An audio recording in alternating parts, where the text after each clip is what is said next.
What's good? What's good? We are back. One and only Paul Pickett Podcast, aka Triple P, aka the Common Sense Podcast, your source for music, sports, politics, world events, and much, much more.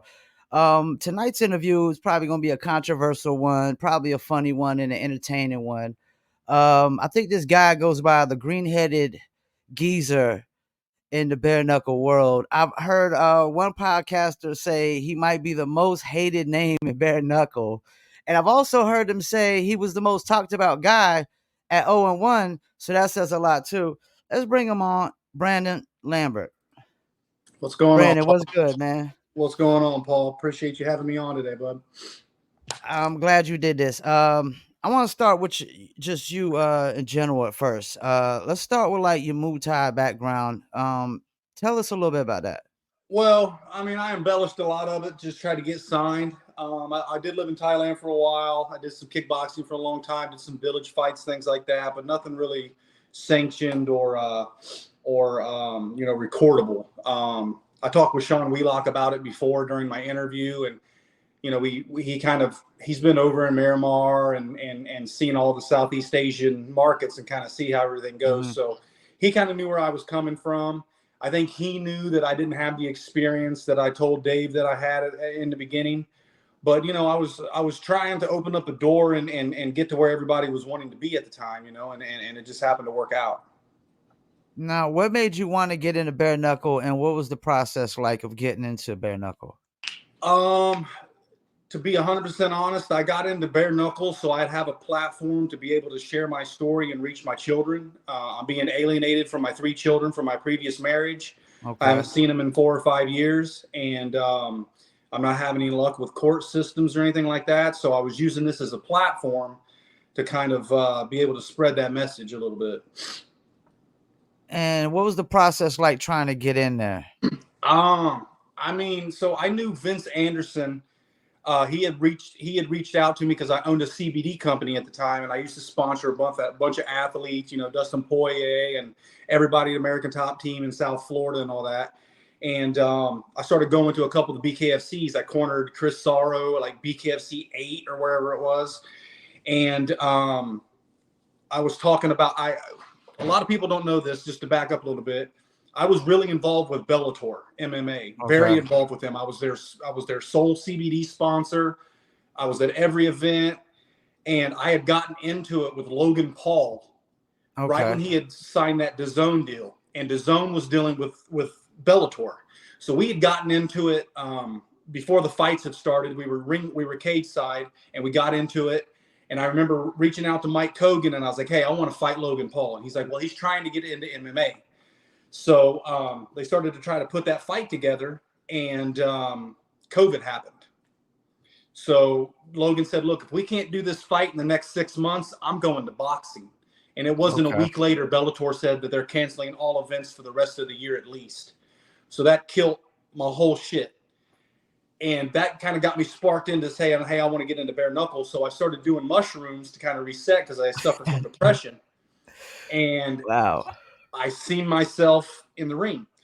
So I started talking with Nate, and they were kind of dicking me around a little bit. So I knew that they were signing Tyler Goodjohn. I knew he was a big name. Hmm. So I locked in on him, and I started making all these videos and just tagging BKFC.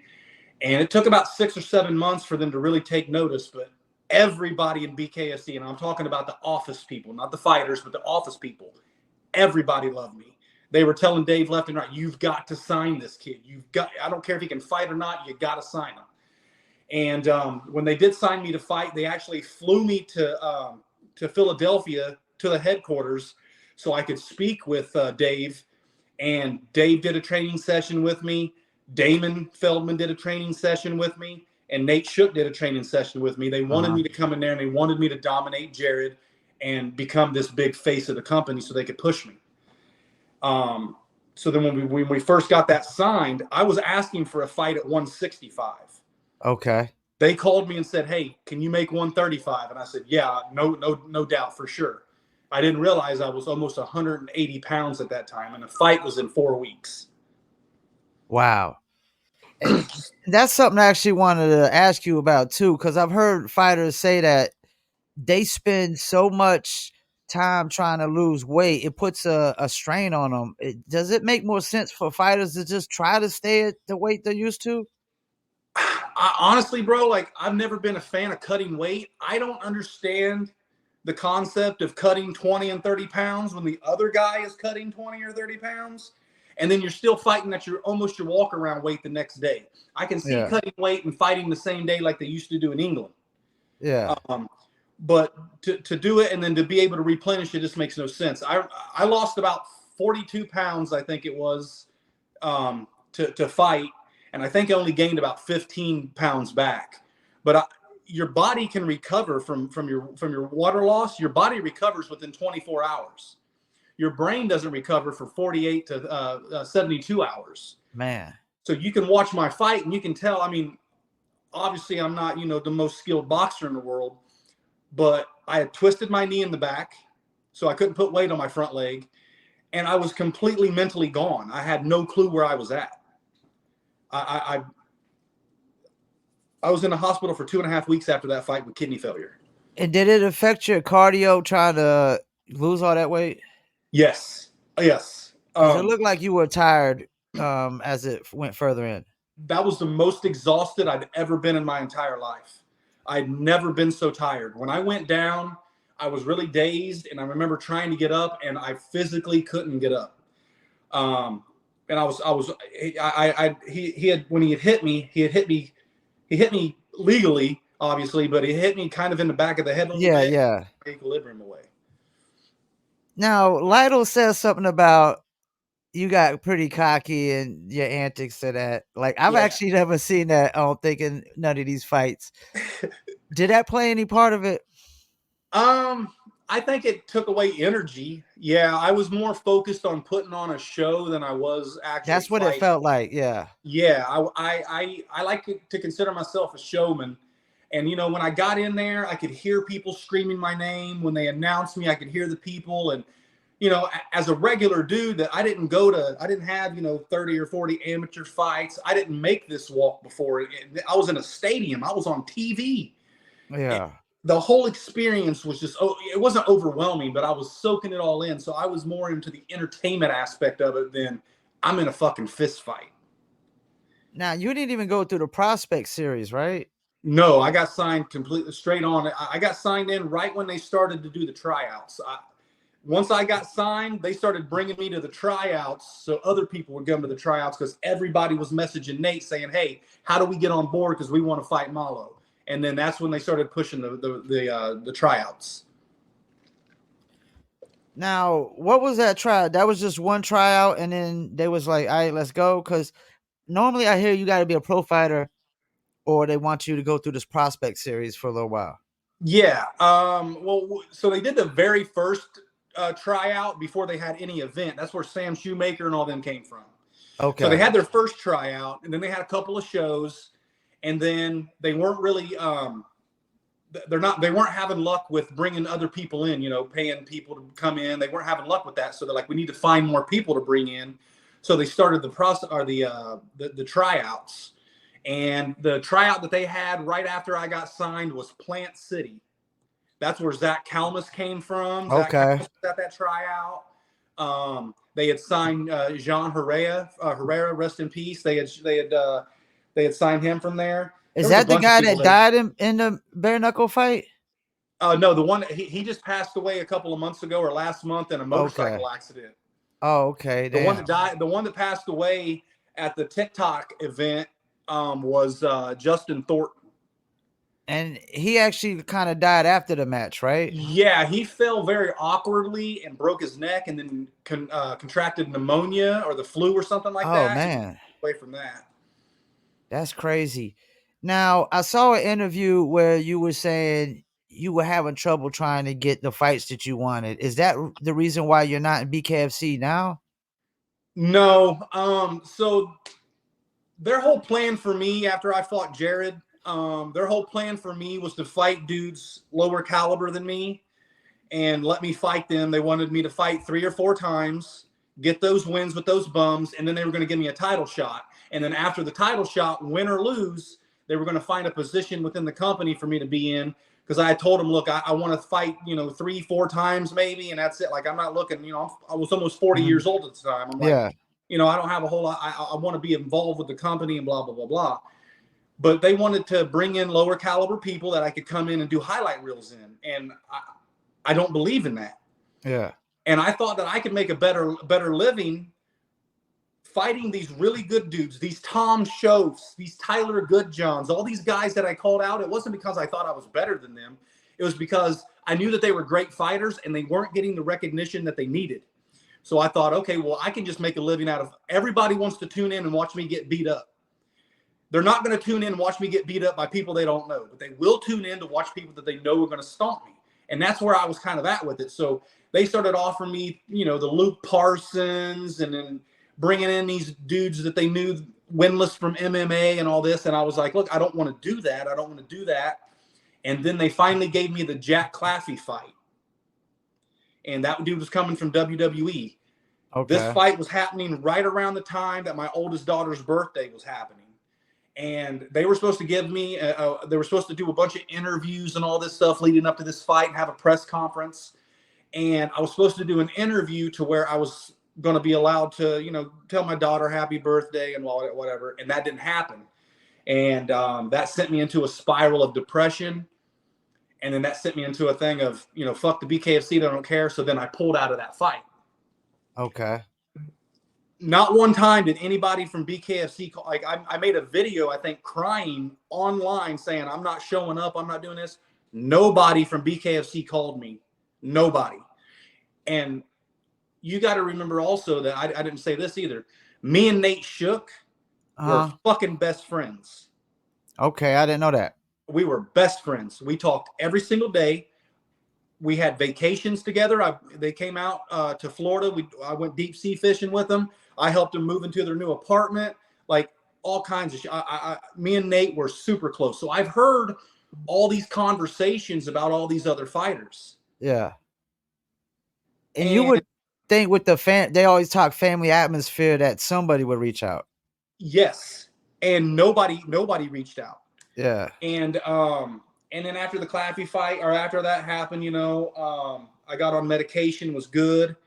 And then they just started fucking with Elvin Brito real bad. And that's my main bitch, because that's my brother. I love that guy to death. Like, I go to war for him. And the way that they fucked that man over, Dave tells everybody, if you come in here and you fight your ass off, you've always got a job here. He says it a lot. He says it to all these fucking losers, these fucking bum ass dudes that come in for $1,500, $2,000, and fight these undefeated guys. They'll always have a job. But if you got a championship caliber fighter like Elvin Brito that just so happens not to move a needle because he doesn't have, he's not flashy and flary and talk a lot of shit, but he's a great fighter. He's great defensively. And the promotion doesn't do what they're supposed to do in promoting. They want to pay people to promote for them. They don't want to promote their fighters and build things internally. And they put Elvin into a title fight with a guy that he already lost to with no rematch clause, and then started trying to feed him bums after that, telling him, well, you can't fight on this card because we can't afford to pay you your purse. You're not worth the purse that we're, so we have to wait on that. And just pushing people back, not paying them what they're contractually obligated to pay them, but bringing in new people and giving them opportunities, or overpaying people because they have celebrity status. That's where I really started to have a problem with it. And then I told Dave, whenever he signed Mike Perry, I said, if you start doing shit and bringing in Mike Perry and shitting on everybody else, I'm going to go to war with you. And that's what I've done. So I'm glad you actually brought that up, because I watched they played the rematch of Elvin Brito's last fight where he won, and at the end of the match he was like, yo, where's my title shot, but I feel like they do the same thing to Redneck Mandel, the way they treat him. Even though he's got the belt, it's like, how the hell is Mike Perry the face of the league and he don't got a belt? He says he don't want a belt. I don't think he wants to fight Mandel. Well, I know he don't want to fight Mandel. Because let's be honest here, bro. Let's be fucking honest here. Mundell beat Hector when Hector was on that big fucking tear and they came down to Miami and he filled in last minute. David beat Hector's ass. And they fucked him because Hector was at home and Hector sells a bunch of tickets. They protect their ticket sellers. Dave doesn't sell tickets.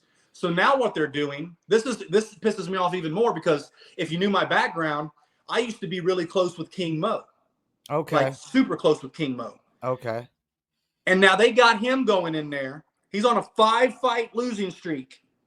He hasn't been decisioned 5 times. He hasn't been submitted 5 times. He's been knocked out 5 fucking times. So you're going to put him with no experience in bare knuckle. You're going to put him in with a 7-1 champion. They're doing it to steal his fans. So they're raping these guys. Yeah, that's what Redneck was saying. It's just like he's a big name. Cause I was like, now this is his debut. This can't be no title shot, right? He's like, nah, this ain't no title shot. And why would it be? I mean, a debut title shot, that'd be the dumbest thing ever. I mean, well, I do think they're going for the stars a little too much. I do know they did want Kai Stewart to lose to Howard Davis. I definitely know that. Yeah, and El Gallo, because El Gallo throws out the 100,000 ticket sales. And don't get me wrong, El Gallo, I like him. He's a tough fighter. But like, it should be the best fighters versus the best fighters, in my opinion. Brandon Allen should be fighting for the title right now. There is no other person on this fucking Jimmy Rivera. Are you fucking serious? And you know why he's not fighting for the title? Because he doesn't. Because of what you said, he's not flashy. He don't sell tickets. I was supposed to interview Brandon, and I'm not gonna lie, I felt like he gave me a BS excuse. Because it's the typical excuse that an adult gives when they want to get out of something. My kids are sick. and he didn't hit me back about rescheduling. Usually when cats like, something goes down, they like, yo, my bad. Let's reschedule. And then we reschedule. Because I understand shit happens. But when he kind of went crickets on me, I was like, yeah, he just didn't want to do the interview. And that's another thing. Like, they want you to get your name out there. And if he's going to push back on that, man, they're probably going to keep overlooking him. Yeah, 100%. Like, you have to be you got to look at it. They knew whenever they signed me, they weren't signing me thinking this dude's a fucking great Muay Thai fighter. We can't wait to get him in there. They knew when they could find no record of anything, they knew what it was, but they didn't care. And that's what I'm saying. They don't fucking care. If you will sign up to get knocked out, like the Angel, I think it's Angel Perez, but he's like Angel Towing on social media. He fought Rain Wells, the guy off the couch, or what? The dude that got the fucking portrait of Conor McGregor. And you ain't talking about the kid I just interviewed, I think it's his dad. Okay, because I just interviewed the guy that's supposed to be the youngest dude in the bare knuckle. Yeah, so I think the other Angel is his father. I think that's what it is. Okay. So anyway, that dude has like 100 fucking fights. Wow. Rain Wells is 0-2 in MMA. What the fuck is he doing fighting bare knuckle, a dude that has over 100 fucking fights? Why is he not fighting another debut guy that has the same amount of... Why would they put me in there with Jared Grant that had over 70 fucking fights? He had like 40 or 50 amateur fights. Maybe he had 60 fights or whatever. So with 30 or 40 or 50 amateur fights, he was 3-0. And they bring a dude with 0-0 coming in. That's their typical matchups. Yeah. And then they wanted to do that to me. They wanted to get me up to like 4-1, 5-1 by feeding me these bum ass dudes. And I'm like, no, I'm not going to do that because there's no fair. There's nothing fair for that. I'm not getting anything fair because I'm walking through people. I'm not getting better. I figured if I'm fighting the Tom Shoafs and the Tyler Goodjohns of the division, I have no choice but to get better. So I'm advancing myself and I'm helping them by bringing eyes to the sport, eyes to the fighters, and doing that number. And that's what I had signed up for. And they wanted something totally different. I can't get down with that. And my inbox is full of fighters saying, hey man, keep preaching. But I can't say anything because I feel trapped. And that's the thing. They can't call out Dave like you did. Appreciate that link the other day. I've always got the fight link, so hit me up on social media. I'll give them to you. And you know what's crazy? After you did that, like I had a picture of Dave up in here, but I had to change it out for the Mike Perry picture, which I hate Mike Perry, to be honest with you. I don't even like him because I'm a redneck guy. But I don't want to say hate because I don't know the guy.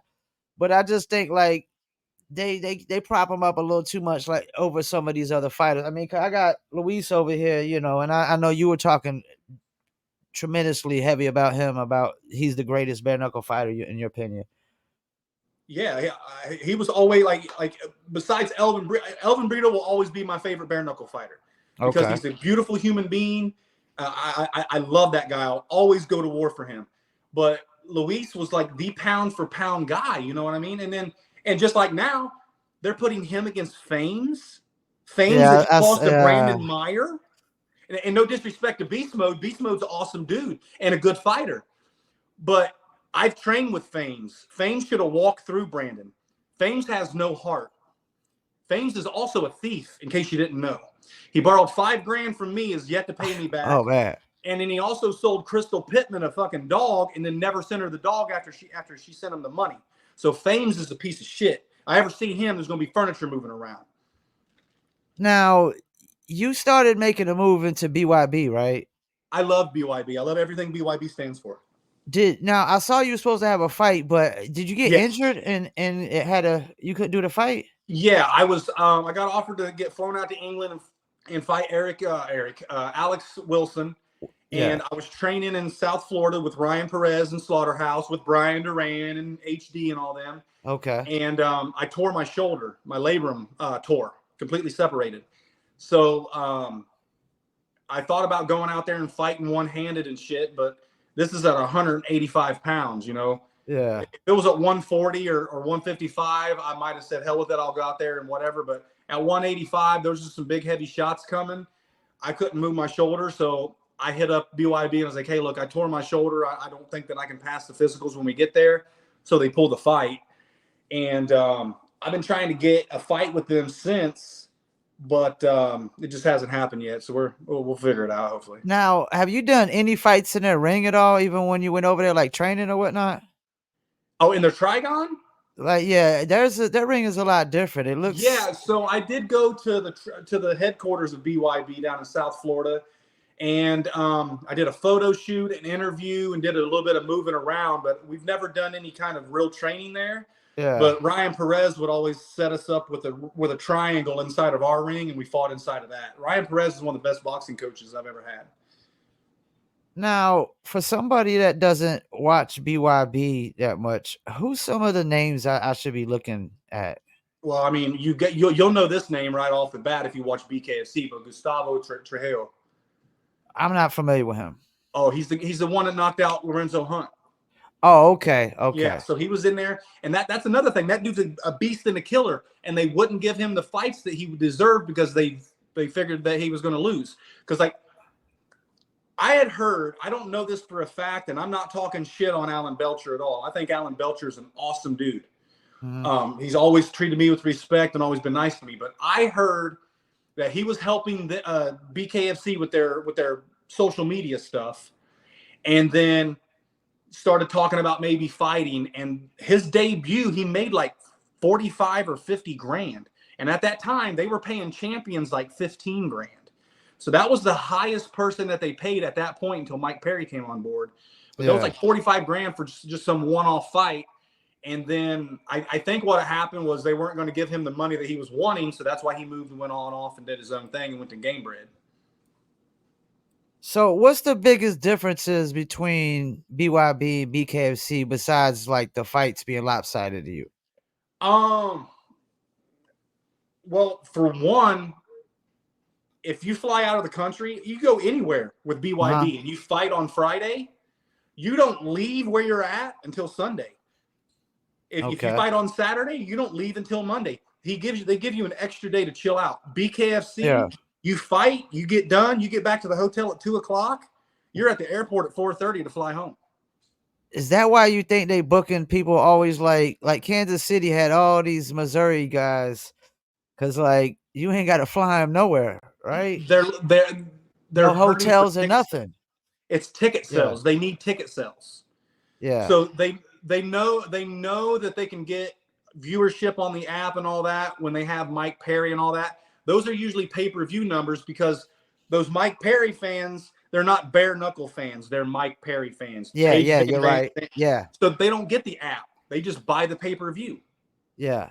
So that's pay-per-view buys every time. So now for the app views, they want to get people to subscribe to the app and sell tickets. They get everybody locally to sell tickets, give them their own link for the app, have them spread that out, and then boom, they got 700-800 new subscriptions a month just off of one little show, off a little area, and then they sold their place out because they got all local fighters.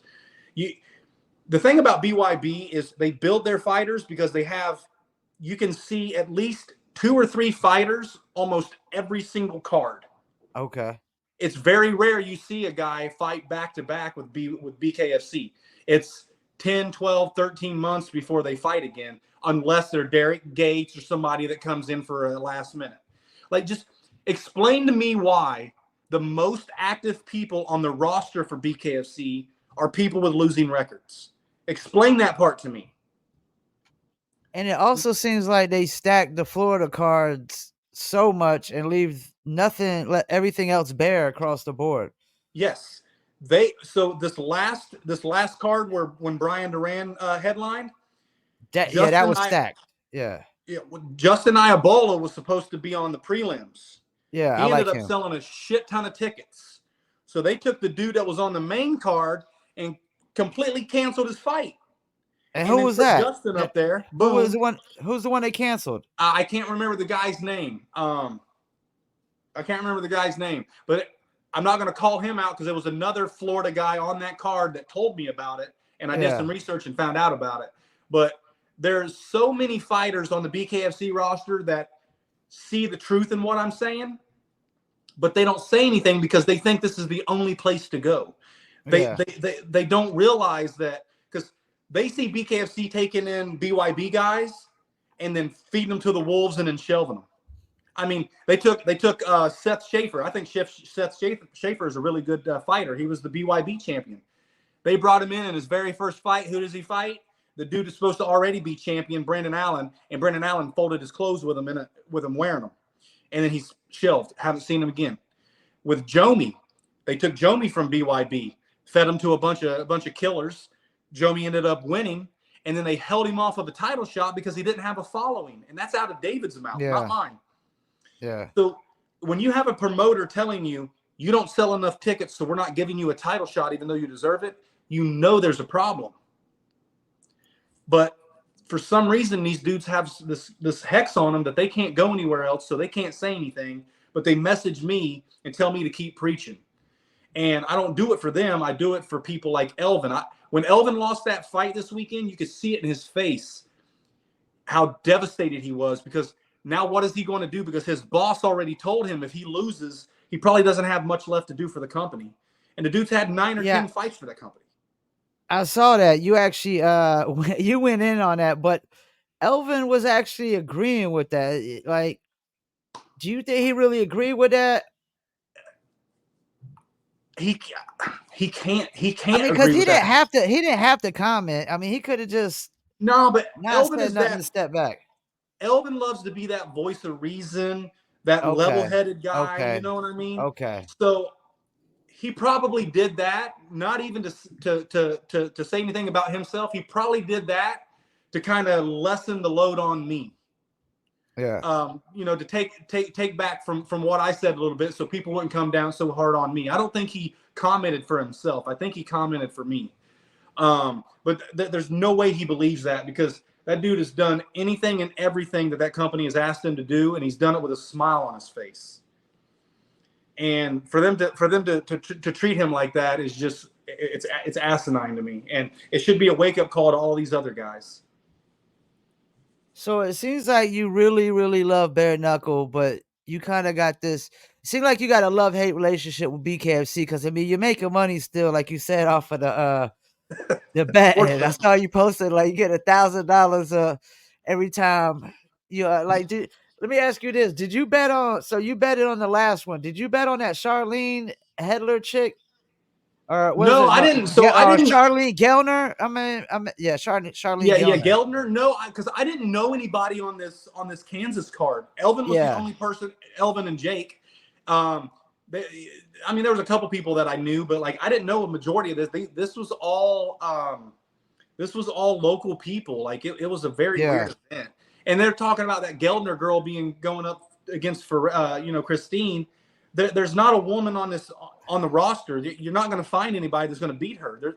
There's nobody going to beat Christine. Nobody.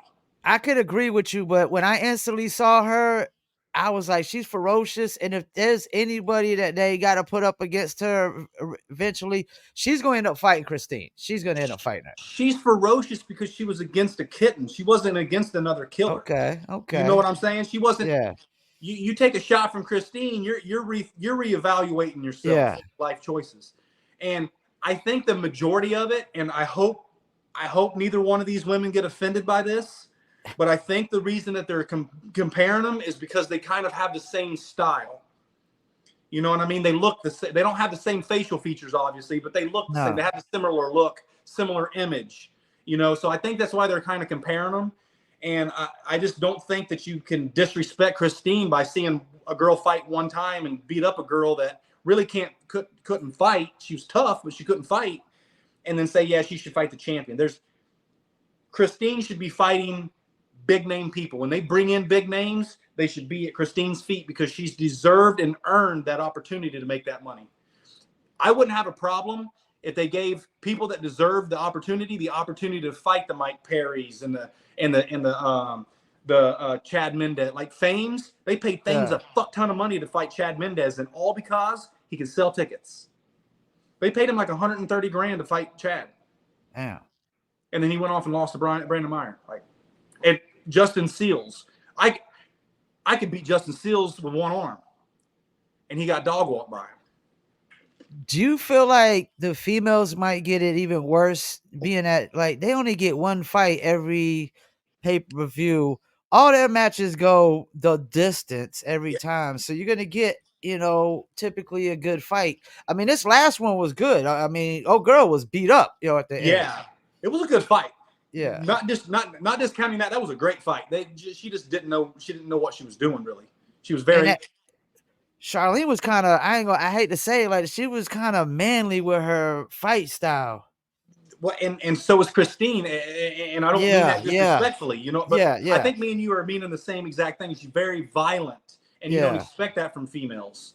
Yeah. Yeah, they do have a similar style, but Christine is just, her boxing's crisp, her footwork, and her determination. Like you have to hurt her. Like you have to put her, like she can't just be bleeding and be, she can bleed all day long. She's not going to wipe her face. You got to hurt her to get her down. And I just don't see a female being able to beat her.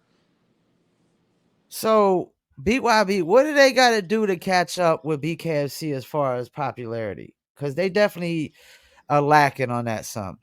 I think it's the lack of the spectacular knockouts, the viral moments, the viral clips. That's what it is. But this very last card had a bunch of very viral moments. One of the very best bare knuckle fights you'll ever see is LT Nelson versus Barry Jones. Okay. That was a war. And that was an actual bare knuckle fight. That wasn't just people swinging, hoping they could hit something. That was very technical. LT, he's the GOAT. He right now, he's the best pound for pound fighter in bare knuckle, 100%. But they just need the more exposure. Maybe doing an app or doing something in a big venue in big cities. They're going to these fighters' hometowns and putting on shows. They're not going to venues and being like, we want this venue. We're going to take the guys from this local town. They're taking the fighter and saying, okay, well, we'll just build the event around you. So they're doing the things that they're supposed to do, but the community's not grabbing onto it or realizing exactly what they're doing. But they have a lot of great homegrown talent. I mean, you got guys in there right now that they've only fought for BYB and they've only been there for a year or two, and they're like 4 and 5 fights deep. And how old is BYB now? I want to 6, 7 years or something. I know So that that's about the same time as bare knuckle. I mean, yeah, BKFC, because right? they started in the triangle cage. Okay. They did the triangle cage at first, and then it evolved into the ring. Because I remember watching them back in the day, you know, the one-offs or whatever. And I still remember watching BKFC 1, thinking that was, you know, spectacular. It was awesome. But the fighters need to be more vocal. They got a lot of humble people there that they don't make a lot of noise. Like, I have been to England. I went to England a couple years ago. I've never fought in England. Yeah. And I got a big fan base over there just because of the Tyler Goodjohn stuff. Like I've lost my social media account since then, but I was maxed out of friends on my Facebook account, and half of them were from England. So like I've got a very big following, and I talk to Jim and Joe all the time from BKB. So you know, hopefully we can all get together and we can sit down with Mike and Mel and Jim and Joe. And we can put it together because I really want to fight the British. I think I can sell good storylines with the British fights, and you know, I want to help bring eyes to the company, and help it grow and help the fighters, because BKFC talks about a family community. BYB has a family community. Like, Mel will even show up sometimes to other people's fights if he's in the area, and he doesn't have to do that, but he goes in and he supports. Mike will fly out and go to people's fights. So like, it's a big family atmosphere. Dave can't remember people's first names. He can give a fuck less. Do you think there's enough podcasters and content creators covering the BYB as much as the BKFC? Because I don't see. Yeah, I didn't think there was. No, there's not. And I don't know why. I don't know why, because every fight. The reason I like BYB so much is every fight is competitive. Whether it's lackluster or not, skillful or not, there's never really a boring fight, and it's not one person getting dominated. Now, you do have some fights where somebody gets in there and they quit. That happens on both organizations. It happens everywhere. Yeah. But most of the time, both fighters take damage. So you're earning your stripes in that aspect. I have no respect for dudes that go in there and plow through these dudes that have no wins, and they knock them out in 4 and 5 seconds, and then they get up there and they fucking, give me the belt. Get the fuck out of here. Like, do a fight. That's why, like, they offered me, and this is no disrespect to Travis Thompson. I think Travis Thompson would have beat me also. But they gave me an option when they signed me up for BKFC. They said, do you want to fight Travis Thompson, which is like 3-3, or do you want to fight Jared Grant? And I was like, well, Jared Grant's undefeated, right? And they're like, yes. I was like, yeah, let me have Jared. And it wasn't disrespect to Travis. It was just, I wanted to be able to say, hey, I'm going against the better competition. Every time I go out there, it's against better competition. And that's what I was preaching to Nate. And then that's when they finally gave me the Claffey fight, because I felt like he was on the level that I needed to be on as far as popularity. I could gain his fans, because I think I would have beat Claffey. But my depression beat me. I lost some of my mental health at that point. Now, what happened with you and that Robert Washington cat at BKFC 17? So I was really close with Ryan Jones at the time, and I'm still close with him. I talk with him a lot. And he had said something, called him a pussy or a bitch or some shit. So I walked up to Robert and I was like, hey, bro, like, I don't appreciate that. Like, me and you're going to have to settle it. I'm going to see you at 185. And I was like 145, 150 pounds at the time. And he said, okay, whatever, blah, blah, blah, blah. And we kind of got into a verbal altercation. And then he said, come outside, follow me outside. And I was like, okay, don't you ever tell me to follow you outside. I'll follow you outside. Let's go. And he turned to walk outside, and then he just spun around and fucking sucker punched me. And then somebody grabbed him. Was that your boy that grabbed him? Tony Soto came in and put him into a chokehold, threw him down, because he's a corrections officer, and he threw him into a chokehold. And then Quentin Henry came in there, and he was getting into it. He was trying to stop him. Wait, so Loco Soto is a correctional officer? Yeah. So he's from my state of North Carolina, so he must be a correctional officer in North Carolina then. Yeah. Which makes sense, because where he stays like out towards the country and whatnot, and they always got the prisons out there. Yeah, so I don't know if he still does it since he opened up his gym, but I think he lives in Hickory or somewhere like that. Yeah, something like that. Yeah. Like, and me and Tony were cool. And then in Albuquerque, him and his wife were out drinking at the casino. I was at the hotel drunk as shit. And he called me to come and pick him and his wife up like 4 or 5 miles down the road. And I'm like, well, hang on a minute. I'm in a hot tub. I'm drunk. I got to find my keys. Give me a second. He got all pissed off, and we've been at war ever since. So fuck Tony Soto. Yeah, so he's got a fight in Spain. You think he's gonna win that one? I mean, he should. Tenaglia sucks. But he shouldn't even be fighting that fight. He lost to Good John for one. But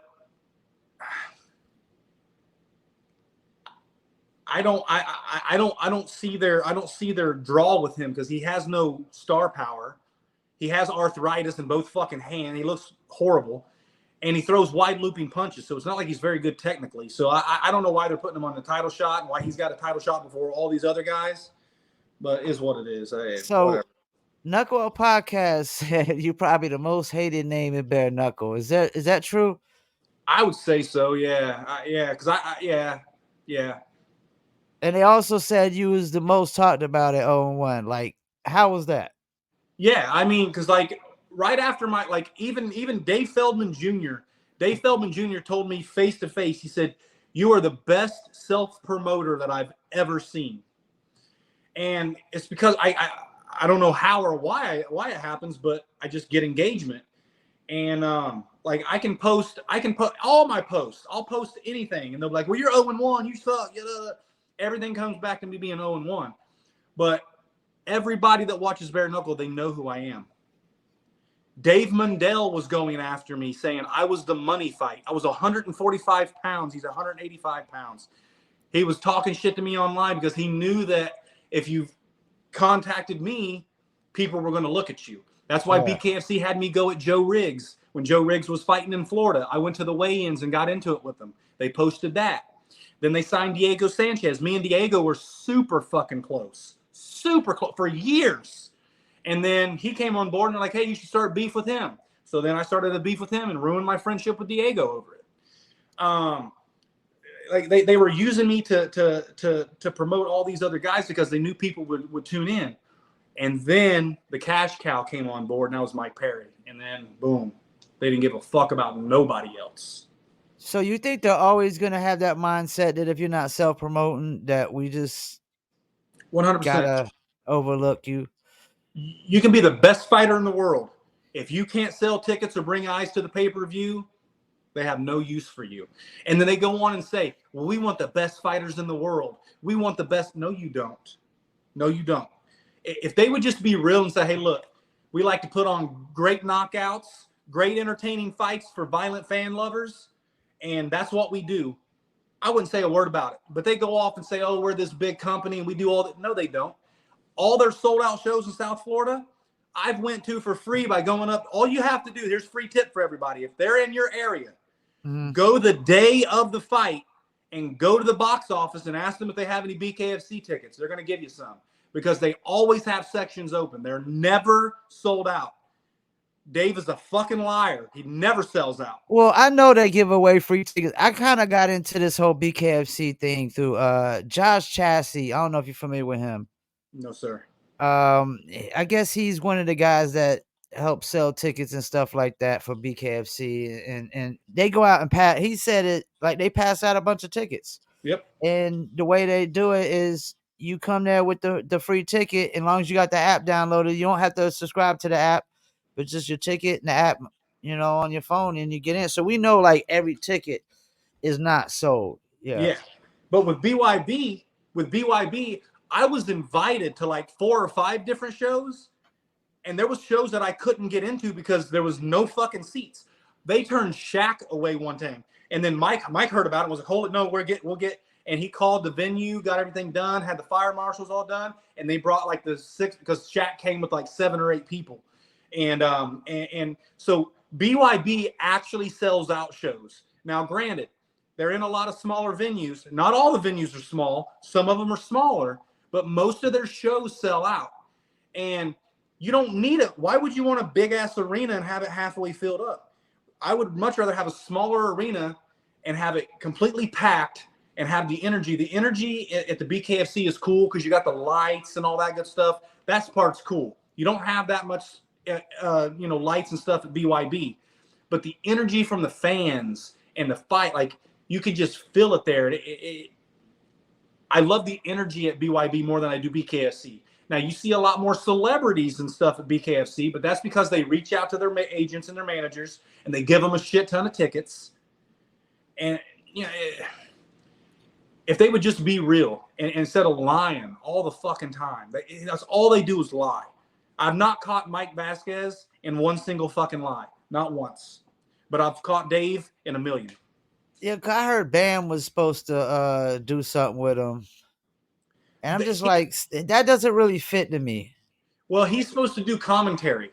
So what they're trying to do is bring in a younger audience, which doesn't make any sense because nobody young knows Bam anymore. It's all people my age, and we already kind of are watching it. But they're grasping it strong. If you look and pay attention, you watch their shows. They're this big company. They got this big ass roster, but yet they keep signing new people. Why are you signing so many new people when you got the roster of the best fighters in the world and they're fighting once a year? I'll tell you why, because every time you win, your purse goes up. If you can't sell tickets to match your purse, they're going to postpone you. That's exactly what they were doing with Elvin. Elvin was supposed to fight 4 different times. They called him 2 weeks, 3 weeks, 4 weeks before the fight every time. Hey, we got to move your fight back. We can't afford to fight to pay you your purse. We need you to fight somebody else. We're going to do it this month. And then fuck him off on that month. And that's how this man pays and lives and feeds his family, is from fighting.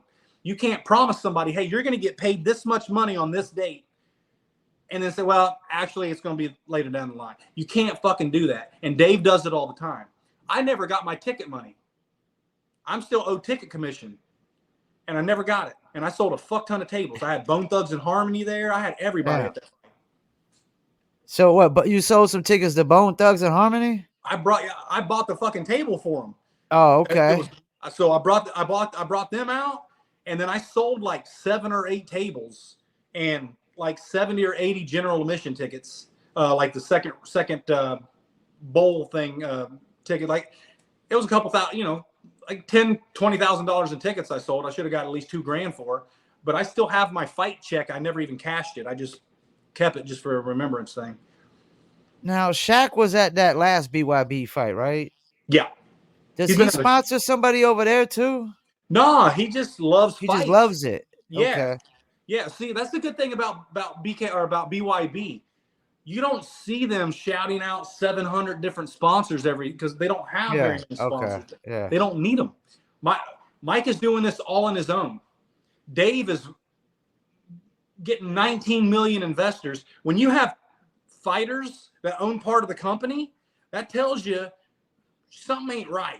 When you got to give away part of your company to keep your fighter on board, because if you watch the interviews, go watch interviews from Mike Perry after the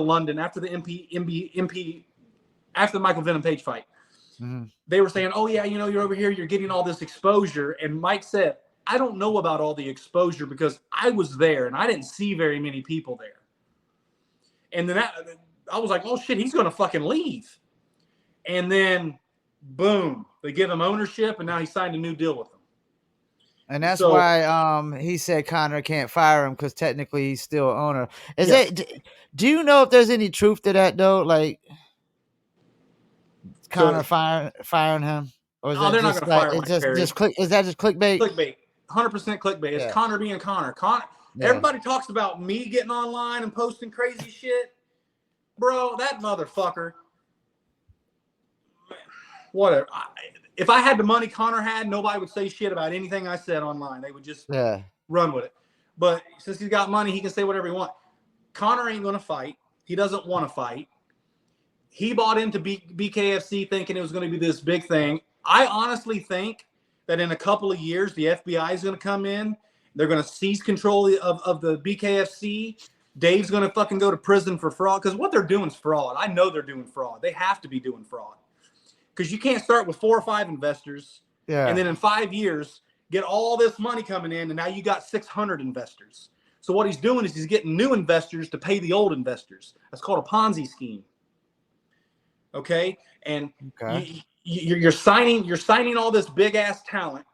Todd Duffy for one, for whatever reason they thought he was worth 75 grand. Well, they just lost 75 grand, got no viewership for that.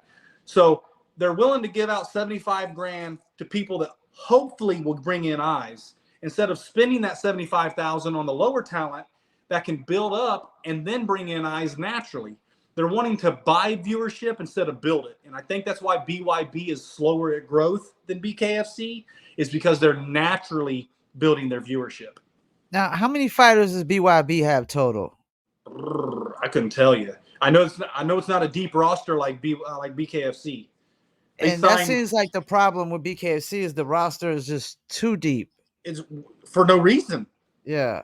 And a majority of it is winless fucking dudes. Like the dude that got the tattoo, Rain Wells, the guy I just talked about earlier, that got the tattoo of fucking Dave Feldman and Conor McGregor.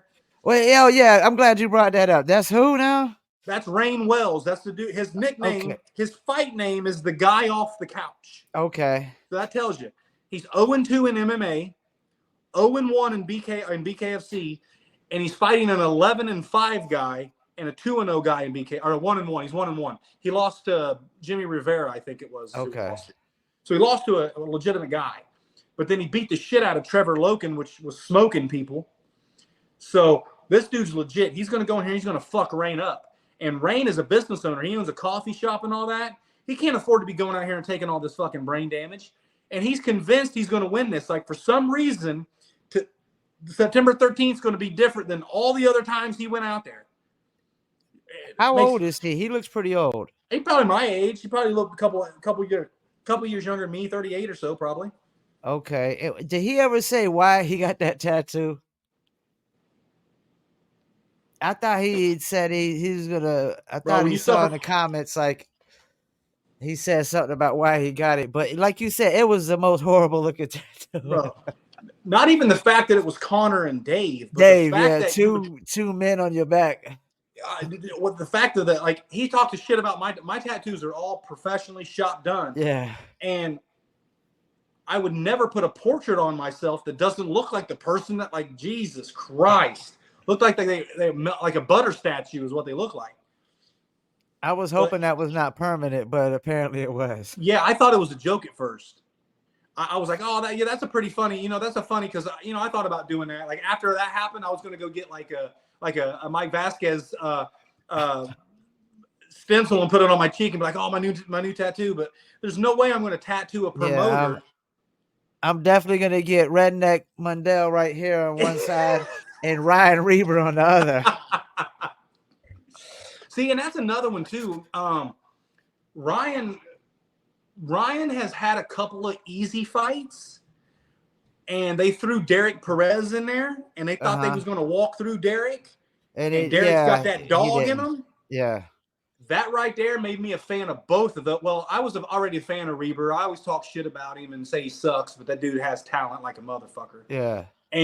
But that made me a Derek Perez fan too, because both those dudes went down and then they got back up and they went at it. And those are the fights we need. That was an amazing fight. Yeah, that was an amazing fight. Yes. And the September 13th has some pretty decent even matchups. The Reber and Bloss fight, that's going to be a really good fight. I'm going to tell you what, I think cats are sleeping on Bloss. He's like, I was producing the Circle of Kings podcast before me and him had a fallout. He does Knuckletown Officials now, the big face cat. And Bloss was the first interview that I personally set up. And then I saw his fight after that. He hit dude with a 2-piece, broke his nose, and did a backflip. And I was like, whoa, this cat is a beast. And I know Reber and them was saying, hey, you can't do backflips and stuff. But he went in there and manhandled Rockstar, which I'm interviewing tomorrow. Yeah. So I think you're sleeping on Bloss, and these Cubans are taking over. Yes, they're taking over. Well, as soon as a Cuban is born, they're handed boxing gloves. So you know what I mean, like. But it's the same thing with Puerto Rico, bro. We've got some kids in Puerto Rico, bro. They would come in here and sleep most of the division, and they're 14 and 15 years old. Like these BKFC dropped the ball so bad when Elvin won that title. They could have went over to Puerto Rico and did a show and had all local people, and it would have been one of the best cards ever. And what they did was they faked it. Remember when they announced BKFC Puerto Rico? Yeah. Where in the fuck's it at? And Where's there's also BKFC another Peru? country that they're not in no more. I heard that some other country they're not going to be doing it no more. Yeah, Peru. They were supposed to go to Peru because they were going to go with Palomino. So what the plan was they were going to get Elvin to lose to Palomino and then go over and take over the Peru market because Palomino can sell tickets and brings eyes and has that name.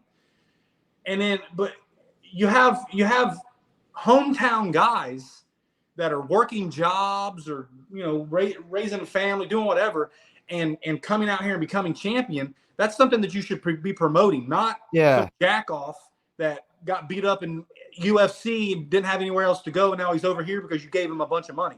There's not one person that they brought over from the UFC who's like, I came over here because I wanted to be great at bare knuckle. They all say, I came over here because they offered me a fuck ton of money. Yeah. And that's Reber is like a barber by day and bare knuckle fighter by night. Yeah. So, you know, you go into the barber shop, you know, do some videos of that, then him training and promote that. Then you had a bunch of people that were fired. Well, you got Captain Deadpool. Motherfucker's like fucking badass firefighter. Yeah. That's American hero right there. How do you not promote that guy to be one of the best guys in your promotion that has a belt now, has an all-American job, he saves people's lives, saves people's homes, and you're just gonna, well, he's got a belt, fuck him. They're dropping the ball on the people that they need to push. They're paying hundreds of thousands of dollars to these big name people that are past their prime. The only good people that they brought in is John Dodson. And he didn't look too good over there in that Japan joint.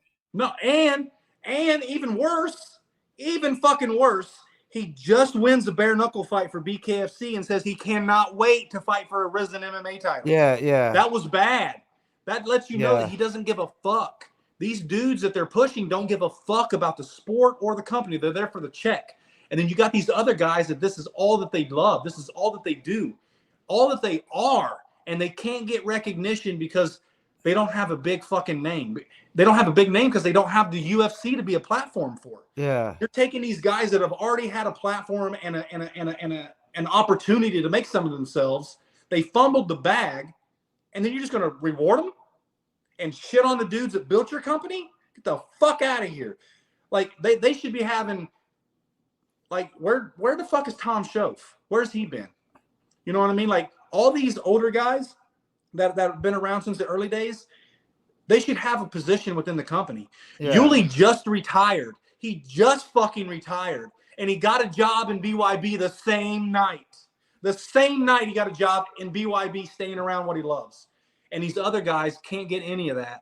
But this is supposed to be some big multi-billion-dollar corporation. That's my bitch about it, is they don't take care of the people that took care of them.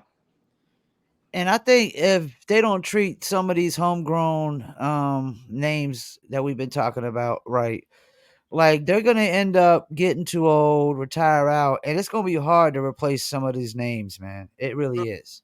I mean, you can always, and all the names that I mentioned, I'm not talking smack about them. I'm not trying to, poke at them or whatever. I'm just stating facts. But you can't bring Derek Gates on every single card and have them fight top tier challengers. You can't do it. Like they tried to get him. He was there in Sturgis just to be a fan, and they were trying to get him to jump in there last minute against fucking Latimer. Latimer sent him to the hospital 100%. They got Luke's what was his fucking name? I can't remember his name. Anyway, he got fucked up and got his ribs broken, and he couldn't fly home. They had to take him home on a train. Damn. Because he's in there against people that are killers. You can't keep putting. And honestly, I think that's why BYB hasn't really hit me up, is because I'm asking to fight all these really experienced guys, and they're not trying to do those type of fights. Like Yeah. I want to fight Eric Olson. I want to fight Eric Olson bad. No way they're going to make that happen. He's got like 100 and something fights. I got one. So I understand that. And that's why I respect him a lot about it. But, you know, I think that they think I suck a lot worse than I do. And I think that they can't find somebody that's on my caliber that's not going to dog walk me or embarrass me. And I get it, because I don't post my training videos. I post a bunch of crazy shit, whatever. But I'm hoping that we can come to an agreement. We can get into a fight. I can get into a fight. I really want to fight like maybe 2 or 3 times. And then I would like to get involved with the business somehow, you know, get involved with the company somehow and do something. But I'm not trying to, you know, make a career, get a title or anything. I just want to fight a couple times, do my thing, and go about my business. But when I see injustices, I've got to call them out. That's what's up. That's what's up. Well, before we go, anybody want to shout out? I want to shout out Sean Ulrich from Knuckle Up Podcast. He's been Okay. one of my biggest supporters, one of my biggest friends. He's actually one of the reasons that I got into the door with BYB is because of some of his kind words. So I want to shout out to him. Shout out to you, Paul Pickett, for having me on your show. I appreciate it. Thank you for giving a platform to everybody that you do give a platform to. And, you know, shout out to all the bare knuckle fighters, whether I've talked shit about you or supported you or whatever. I love the sport. I love everybody in it. I'm just here to bring in eyes, get exposure, and you know, spread bare knuckle. I do love the sport, and I want everybody to be treated fairly. And big shout out to my brother Elvin. We love you. You're still our champion, and I 100% believe you should move over and go to BYB and get your belt over there, and get treated correctly and the way that you deserve. I appreciate you taking time to do this, man. I'm gonna clip up the clips, and we probably gonna get some crazy reactions. They're gonna be like, "Why'd you interview this guy?" But they can try to bare knuckle me if they got a problem with it. They're gonna whoop my ass, but you know, it is what it is. Well, I really appreciate it, and I know I'm long-winded sometimes and stuff, and I appreciate you letting me get everything out. Yeah, and hopefully you could push me in the right direction of interviewing some of these BYB fighters as well, because I'm not, you know, obligated to the BKFC.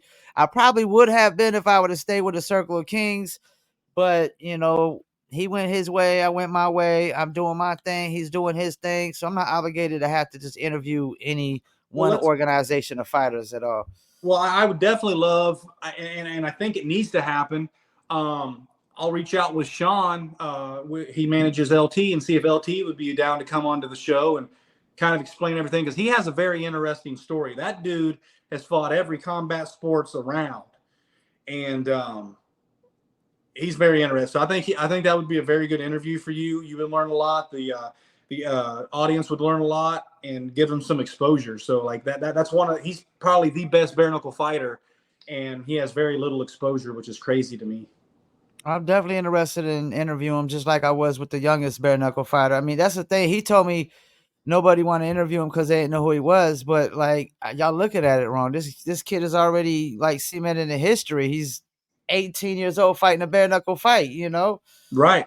Against grown men. I mean, that alone, you know, is interesting to me, you know. And I'm not gonna lie, I think I got a lot more than I expected out of that interview. You know what I'm saying? You know, because that's the thing. And if this kid becomes something eventually someday, he's gonna remember, hey, this is the guy that interviewed me first, that let me get my voice heard first. Same thing with the cat that was in Kansas City, Blaine Warburton. Like, I'm the first cat to interview him. Then he got his little news interviews, and I seen Dave and him talking about him. You know, how he's stepping up his press and stuff like that. Because, like we said, that's what they want to see, the self promotion and whatnot. Yep. And he made sure when he posted, like, everybody interviewed him, he put my name, you know, at the top first. And I was like, that's what's up, man. Because, you know, and if he becomes something, you know, hopefully he remembers, yeah, this is the cat that kind of gave me my voice at first. You know, because a lot of these fighters I know don't really have a following, and like if they're like 0-1 or making debuts, it seems like people don't want to reach out to them and interview them unless it's like Mike and Mitch. Though Mike and Mitch, I will say, is interviewing any and everybody they can. Yeah, fuck those guys.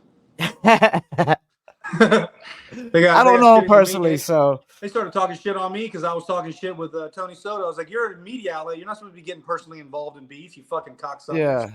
Fuck both those guys, fucking homos. Well, I interviewed Melanie Shaw. When I reached out to her, she was like, "Oh, you must have heard the drama." I was like, "I didn't really hear the drama. Like, I guess she was complaining about her fight before. She said she got hit in the back of the head." I was like, "Look, I'm not here to take sides. I just want to interview, you know." And that's Yeah, just I think she did get hit in the back of the head a little bit, but she's a tough chick. But she's yeah. another one doesn't have a whole lot of skill, but she's really tough. You know, I no mean, disrespect to her. she went viral for getting a tooth knocked out, and she Yeah, when was beat up bad that Britain match. fucked her off. Yeah, And that's another fighter too that if you've never trained with Britain Hart, if you've never trained with her, you would never know the amount of effort that she puts into every training session. Like, I wasn't a big fan of her. Like, I didn't have a problem with her. I just didn't have an opinion of her. And then she came out to Puerto Rico and trained with us, and she gained every ounce of my respect. Like, she came out there and was just hit the ball running, was keeping up with everybody. And in Puerto Rico, it's different, man. There's nowhere else like Puerto Rico to train with the mountains and the weather and all that. Like, it's tough and grueling. And she came in there and just beat it the fuck down, dude. So she has all my respect too. Britain Hart is another one of those that has the belt, and she deserves it. she seems to hold back a lot of her content while she's her training content though. So I think that's why you be thinking that like that she don't really, you think she's kind of cute. She's showing the booty at the fight. She can't do nothing. And what's crazy is she was always against that. She always talked bad about using sexuality to promote yourself. She was going to do it through fighting. And then she realized they don't give a fuck how good I can fight. They care how good I look. And so she started doing her thing, and now she's getting her recognition and all that. And, more power to her. But with the women's division, that's what I love about BYB's women division. They have women in there that can fucking fight and get it down. BKFC, they got big tits. They got people that flash. They got booty shakers, big asses, big thick thighs, tattoos, whatever. But it's very, very limited on skill set. That's why you've got two girls that are holding the belts that they're probably never going to relinquish. Like Taylor Starling. Love Taylor Starling to death. Yeah. She's a great, great person. Not a great fighter. Not a great one. And then Charissa Sagala. She's probably a great person. She's from my neck of the woods over here in San Bernardino. So she's from my neck of the woods. So she's probably a great person. Nice body, big tits. Can't fight real good. But got flown over to Thailand because she was fighting a girl that flashed her tits. And you got big tits fighting flash tits. It's popularity and whoever will turn in to see. It's not about the sport with BKFC. And that's going to be the downfall. I think BYB is more focused on the sport and growing naturally. That's why they're slower growing than BKFC has been. But it's going to last longer because you have natural built viewership. You don't have viewership fly by night that you have to pay for. I can get what you're saying. They're after the popularity fights, which doesn't always make quality fights. Right. There's 4 fights maybe on the September 13th card that are even halfway decent to quality, and the rest are walkthroughs. Like, I really think they're going to get Mo hurt. If Dave Mandel just goes out there and does Dave Mandel, I don't see how a hospital visit isn't in his future. I don't. Wow. I love Mo to death. I think he's a great person. It breaks my heart to see this. I begged him not to do this. I begged him. I know how strong fucking Dave Mandel is. I know how good he is. It almost seems like Dave didn't really want this fight that much either, man. He has to take it. But like you say, he hasn't fought in so long. They won't give him the Mike Perry fight. They keep getting thrown out there, but I think the fans would like to see that fight. Yes.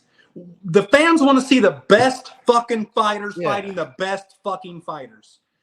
That's what they want to see. They don't want to see Derek Gates come in and get murked by Luis Palomino. Like this Fames fight, this is going to be awful for Fames. Fames is going to get beat the fuck up badly. But they need the ticket sales. But then you got Dave Mandel, that he's 7-1. He has a title. He's probably getting paid pretty I think he's going up in weight. I think he's going up to 185 for this fight. Because he's 175-pound champion, right? I think so. I think he's the middleweight. Yeah, I think it's 175. I don't really keep And up it with might be belts that much. It might be 165, to be honest with you. Because I only watch. I only really cared about. No, the 165 is Trout. No, that's 55. That's 55. I don't know who 65 is. Yeah, he's the middleweight champ. So middleweight's fighting at you're right, 175. Yeah. Okay, yeah. So I think they're going up to 185. But Mo has a really hard time keeping weight on, so he's probably fighting at the weight that he walks around at. Dave's going to be cutting weight, so he's Dave going to technically should be 9-0. Yes, I believe he should be. He Everybody I've heard say he got screwed. They say everybody I heard say he got screwed. 100%. He won that. He won that fight with Hector. 100%. I was there personally. I was there in person. I watched it. And there's just no other team out there right now that's touching Shift MMA. They have 2 belts. They're saying Crystal Pittman's going to get a belt. I don't see that ever. Borga, she's really big, so I don't really see her getting dominated too much, so she can probably win a belt. And then, Brendan Allen. Yeah, all he has to do is walk in there with whoever's holding the title. It doesn't matter who's holding the title at the time. Well, it's Kai Stewart is in that weight class. It could be fucking the Incredible Hulk. Brandon's going to beat him. Brandon is the best 145-pound bare knuckle fighter that there is right now. And they definitely they wouldn't want that any more than Kai Stewart. No, like they'd rather have Kai Stewart. They'd rather have Kai Stewart have the belt than Brandon. And they really don't want Kai Stewart to have the belt, even though Dave's like, I think he's going to be a superstar. That refers that he's not a superstar yet. Yeah, well, he doesn't have the style to become that's the other part about with Elvin. Elvin's style isn't exciting for casual fans. You have to really know defense to really understand and appreciate what Elvin does. Yeah. So it doesn't make him exciting for the casual fan. Just like with Kai Stewart, all he does is rush in on you and get in close to you and do the little rabbit shots. They call it dirty boxing, from what I heard. They call him. They say he does dirty boxing. Yeah, but it's it's a wrestler dirty boxing. Yeah, because he got a wrestling background. Yeah. So it's not a fan favorite type of style. So they're going to put him in matchups where. That's why they're putting him. If you were noticing, now they're starting to put Kai in there with heavy-handed motherfuckers. Yeah, they put him in there with Brian. Brian hurt his shoulder and couldn't get it done, so now they're putting Jimmy Rivera in there. They're going to put little beast tanks in there to try to push him forward to where he can't rush in on him. When he rushes in on him, he's going to hit a wall. And they're going to try to take that title from him 100%. And he did Howard Davis the same way, just rushed it. But Kai Stewart got my props. When he got my respect. When he beat Brian, that cemented that he was legit for me. Yeah, I said that too. If he beats El Gallo, like all these people, because they were doubting him on the Howard Davis, then I was like, oh, he going to El Gallo. They still going to be doubting him. Mm-hmm. And if he wins this match, I don't got to hear I don't want to hear nothing after that. Like he's proved his point. I lost $2,500 on the Howard Davis fight, and then you had Howard Davis. Yeah, and after he won that fight, I didn't bet. I wanted to bet on Brian. Yeah, I trained with Brian, and I'm friends with Brian. I got a lot of respect for him. I wanted to bet on Brian, but I was like, I technically I think that that Howard is better than Brian. Technically, Brian has a lot because Brian's brand new to fighting. He's powerful, but Howard's been fighting longer. He has more technique. Yeah. So I thought if Howard loses to Kai, then there's a really good chance that Brian could lose to Kai too. So I'm not going to bet on it. And he pulled it out, which was crazy because Brian's a hard. He hits hard. Yeah, he hits hard, yo. Like he hit Louis Lopez. Oh man, he hit the canvas hard. Knocked his fucking screws loose. He's tough. Yeah, and. You're not going to see, that's the thing. Another problem I have is like these people that train together that they call themselves teammates. Like you're not going to see Howard Davis versus El Gallo, I don't think, because they're teammates, right? Well, I think they had a falling out because I know they were going back and forth on social media a little bit. But I So mean, maybe we can see that. Yeah. and South Florida's crazy, bro. Like that, Yeah. No, you're right. everybody falls out with everybody, and then they get back together, and it is what it is. But I don't really pay like if they don't train with Ryan, I don't really follow them anymore. You know what I mean? So like Yeah.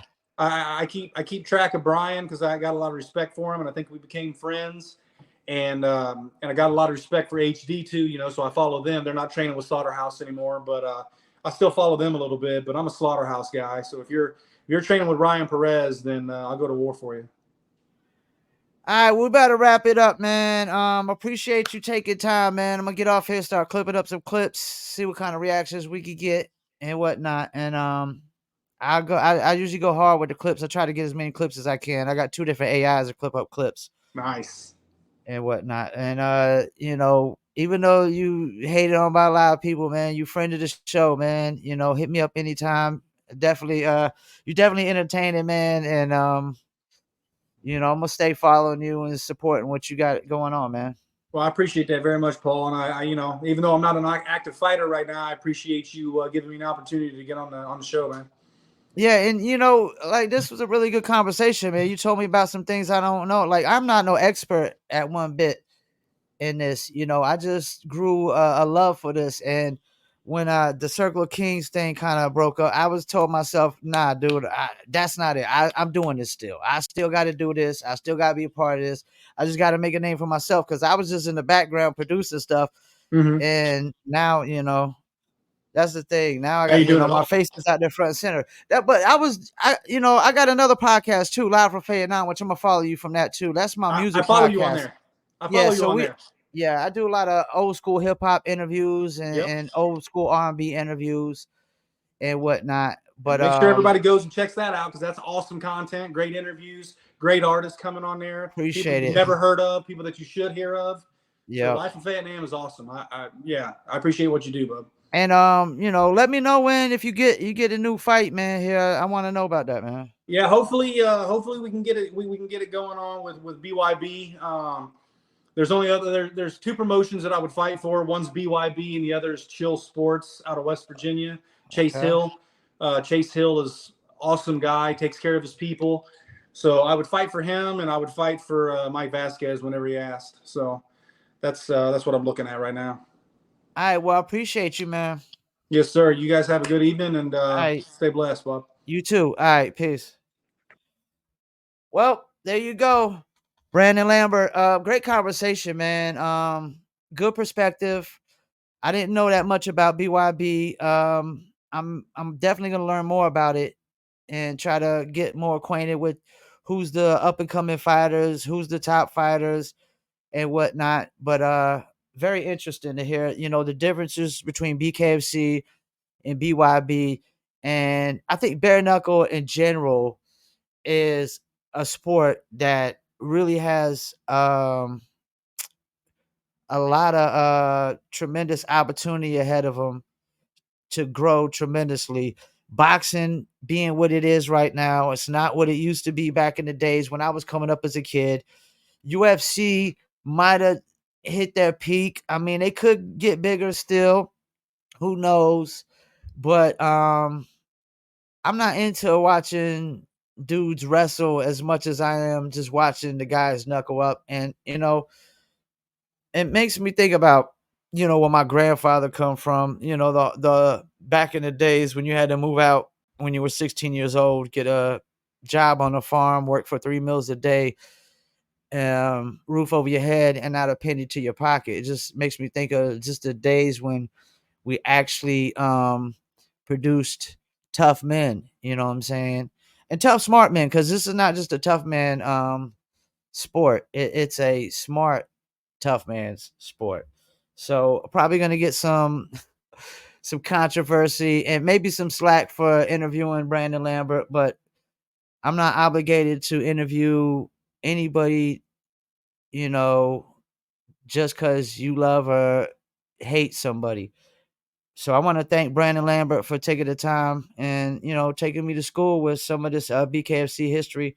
And thank you for tuning in to another episode of the Paul Pickett Podcast, aka Triple P, aka the Common Sense Podcast, your source for music, sports, politics, world events, and more. And before I go, don't forget, follow the Live from Fayette Now podcast every Friday, 7 p.m. Music reviews. I moved it to 2 p.m. on Saturdays, and I'm actually going to start back with the reaction videos here on the Paul Pickett Podcast, reacting to sports content, politics content, world events, and whatever. That's the thing. I'm not afraid to talk about anything. We can talk about anything on here. Just don't get in your feelings when we talk about it. That's all I got to say. Thank you for tuning in. Peace, and I'm out.